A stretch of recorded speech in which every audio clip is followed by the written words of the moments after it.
കാന്താരി എത്ര വേണം? എന്തിന്? അരച്ച് തേക്കാൻ? ആ ഇപ്പം തേച്ച് വെച്ചാലേ കുറച്ച് കഴിയുമ്പോൾ എടുത്ത് പൊരിക്കാൻ പറ്റൂ. എന്റെ പിള്ളേരെ കണ്ണിൽ കാന്താരി തേച്ചിട്ട് നിനക്ക് ആ പിള്ളേരെ എടുത്ത് പൊരിക്കണല്ലേടി? നിങ്ങത് വട്ടാട്ടാ പിള്ളേരെ. ചേട്ടൻ വന്നപ്പോ പറഞ്ഞില്ലേ ഇവര് കാന്താരി ചിക്കൻ ഉണ്ടാക്കണം, അത് ശരിയാക്കാൻ വേണ്ടിട്ട്. നീ കാന്താരി ചിക്കൻ ശരിയാക്കണ കേസൊക്കെ അവിടെ നിൽക്കട്ടെ. വേറൊരു കാര്യം എനിക്ക് ശരിയാക്കാനുണ്ട്. എന്തോന്നു? നീ എന്തിനാ പിള്ളേരെ അടിച്ചത്?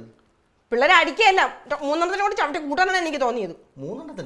മൂന്നെണ്ണത്തിന്റെ കേസ് നീ പറയണ്ട, നീ രണ്ടെണ്ണത്തിന്റെ കേസ് പറഞ്ഞാൽ മതി. എന്റെ പിള്ളേരെ നീ ഏറി നിർത്തി അടിച്ചെന്തിനാണെന്ന് എനിക്ക് പറയണം. മറ്റേ ഓടിക്കളഞ്ഞ് കൈ കിട്ടട്ട് രണ്ടെണ്ണം കൊടുക്കാന്ന്. അല്ലെങ്കിൽ നീ കൊടുത്ത് ഞാൻ ഒരു കാര്യം പറയാം. എന്റെ പിള്ളേരെ ഉണ്ടല്ലോ, എന്റെ കണ്ണിലെ കൃഷ്ണമണി പോലെയാണ് ഞാൻ നോക്കണം. ഇന്ന് വരെ എന്റെ പിള്ളേരെ കപ്പെടുത്ത് അടിച്ചിട്ടില്ല, അറിയാം നിനക്ക്. അടിയുടെ കുറവ് കാണുന്നുണ്ട് എന്റെ പൊന്നെ, രണ്ടെണ്ണം. അപ്പൊ നിന്റെ മോൻ ചെയ്തതല്ലേ ശരിയാണെന്ന് നീ പറഞ്ഞു. നീ നിന്റെ മോൻ അടിക്കാത്തത്? ചേട്ടാ അവര് കാണിച്ചത് ചേട്ടൻ കണ്ട? ചേട്ടൻ കണ്ട? ഞാൻ ചെന്നപ്പോ ആമ്പാടി അവർ രണ്ടും കൂടെ എടുത്ത് മതിലിന്റെ അപ്പുറത്തിടാൻ വേണ്ടി അമ്പാടി. നിന്റെ അമ്പാടി വലിയ തന്നെ. ആ ചെറുക്കൻ എന്തെങ്കിലും പറഞ്ഞാണ്? ഇല്ലെങ്കിൽ എന്റെ പിള്ളേർ ചെറുക്കന്മാരല്ല അത് എന്റെ പിള്ളേര്. ചെറുക്കാനാ? ആമ്പാടി ചെറുക്കാന്നാ ചേട്ടൻ വിളിക്കണ? ഞാൻ അവനെ സാറേന്ന് വിളിക്കാം. അമ്പാടി എന്ന് കണ്ണു കൊണ്ടുപോണ്ട. എന്റെ പിള്ളേരെ അടിച്ചിട്ട് കുഴപ്പമൊന്നും എന്റെ കണ്ടത് തെറ്റിയിരുന്നെങ്കിൽ അവളെ അടിച്ചു കൊല്ലില്ലായിരുന്നു. ചേട്ടൻ തെറ്റ് കണ്ടാ ഞാൻ അടിക്കും. നീ തെറ്റേണ്ട, നീ നിന്റെ പിള്ളേരെ അടിക്കാറുണ്ട്. എന്റെ പിള്ളേരെ നീ എന്തിനടിച്ചെന്ന് എനിക്കറിയാം. എനിക്ക് അങ്ങനെ എന്റെ പിള്ളേര് നിന്റെ പിള്ളേരൊന്നുമില്ല. ഞാൻ തെറ്റ് കണ്ട ആരായാലും ആ ചെറുക്കൻ എന്തെങ്കിലും കുണ്ടണി കാണിച്ചിട്ടായിരിക്കും എന്റെ പിള്ളേരെ അടിച്ചത്. അല്ലെങ്കിൽ ചുമ്മാ അടിക്കാത്ത ചെറുക്കൻ ഭ്രാന്താ. ചേട്ടാ ഭ്രാന്ത് പിള്ളേർക്കല്ല, പിള്ളേരെ തന്നേക്കാണ് ഭ്രാന്ത്. നീ നാളെ എനിക്ക്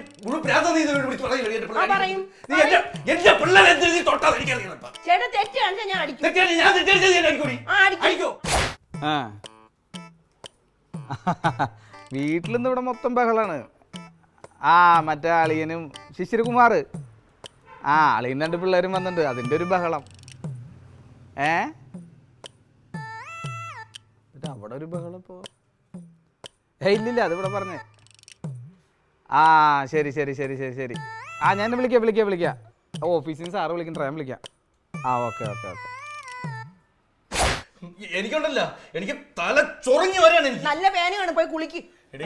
ഞാൻ ചോദിച്ചത് നീ മറുപടി പറ. എന്റെ ചെറുക്കനെ എന്തിന് തല്ലി? എന്റെ കൊച്ചിനെ തൊട്ട ഞാൻ ആരായാലും തല്ലി. എന്റെ പിള്ളേ തല്ലി, ഞാൻ വെറുതെ ഇരിക്കുന്നു. ഞാനും തല്ലോടി. എന്നെ തൊട്ടാലും എനിക്ക് ചോദിക്കാൻ ആളുണ്ട്. ആ പിണ്ണാക്ക് തടിയനാ അവൻ ഇങ്ങോട്ട് വരട്ടെ, അവനെ നിന്നെ വെളിയിൽ ഞാൻ തല്ലി. എന്റെ നന്ദേട്ടൻ എന്തെങ്കിലും പറഞ്ഞ എന്റെ സ്വഭാവം മാറി. നിങ്ങൾക്ക് നന്ദേട്ടൻ കുശുമ്പല്ലേ? എനിക്ക് എന്തിനാണ് കുശുമ്പ്? നിങ്ങൾ 7ാം ക്ലാസ്സിൽ പഠിച്ചിട്ട് കളക്കാൻ നടക്കണുണ്ട്. എന്റെ ചേട്ടന് ഗവൺമെന്റ് ഉദ്യോഗസ്ഥരോട് നിങ്ങൾക്ക് കുശുമ്പ്. കുശുമ്പ് തന്നെ. കർഷകന്റെ പിള്ളേരെ എല്ലാവർക്കും തല്ലല്ല. പറഞ്ഞില്ലായിരുന്നു എന്റെ പിള്ളേർ തല്ലിയല്ലേ. അവ ഇങ്ങോട്ട് പത്ത് ഇതിനൊരു പരിഹാരം കണ്ടിട്ട് ഞാൻ ഇവിടെ പോവുള്ളൂ. അവ ഇങ്ങോട്ട് പത്ത് എന്റെ പിള്ളേരെ അവിടെ തല്ലിയിരിക്കുന്നത് കാണിച്ചു തരാണ്.